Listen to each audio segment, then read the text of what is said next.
Bay. This, believe it or not, is the jewel of the Lancashire coast, Morecambe. I bet Judith Chalmers wish she was here. I once heard some comedian on the television say that the most exciting thing that happens in Morecambe is when the traffic lights change. I thought that was a bit steep.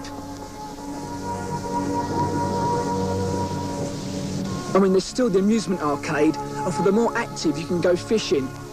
There are a few limitations, of course, but if you take your own excavator, you shouldn't have too many problems. But to be fair, at 10 to 6 on a wet Friday afternoon, it's a bit hard to believe that Morecambe is the home of entertainment with a capital, well, N.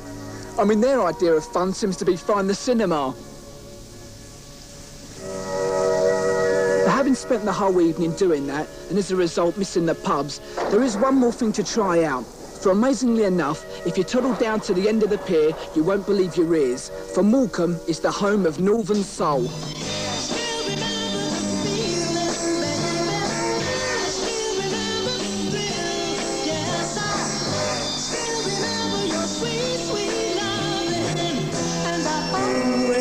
It's not only the dancing they come for, but Northern Soul is also about the records.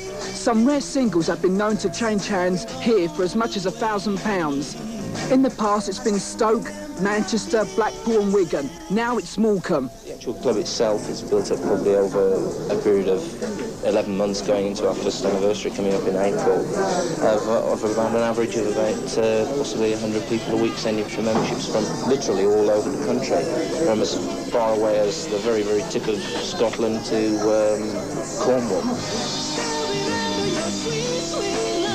Northern Soul has kept going through an amazing amount of musical changes in the last 20 years, and a lot of its success is down to the DJs. It's basically obscure American soul releases made by black musicians and black singers from 1964 up until today. I say 64 onwards because that was really when the Motown sound came together, and most of the records that were initially played on the Northern Soul scene tended to be artists that were attempting to recreate that Motown sound, in some instances better than actually Motown did it themselves.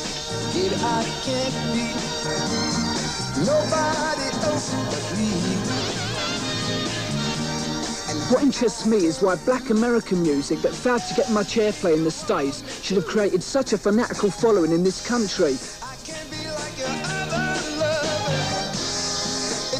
In the States, I honestly don't feel there's the same feel for the music generally.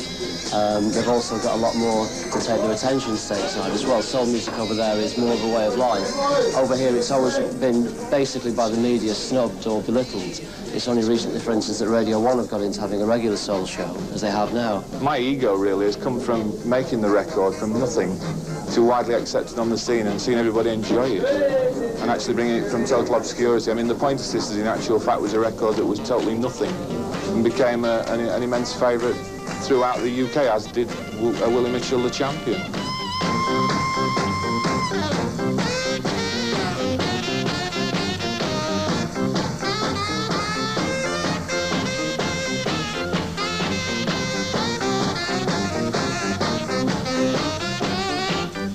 What with the recession of the last few years, I think people have identified with soul music as being a happy weekend, as opposed to the recession and the dole queue and what have you. And I think 1984 we'll see some Northern Soul high-energy cover versions making the UK top 50. Ian Levine was once the high priest of Northern Soul when he was a DJ at the famous Blackpool Mecca. But for several years now, Ian has been living and working in London as a successful record producer. His roots are very much in Northern Soul, but he's come away from that scene now to develop high energy, very much the hot tip to become the soul music of the 80s. Still, he remains something of a folk hero back in Morecambe. Ian Levine, to make it perfectly clear, has been my main influence. When I first started collecting records in 1970, I got to know Ian through a club he used to work as resident at in Blackpool, the Highland Room. They were never an all-nighter, but commanded an all-nighter type following.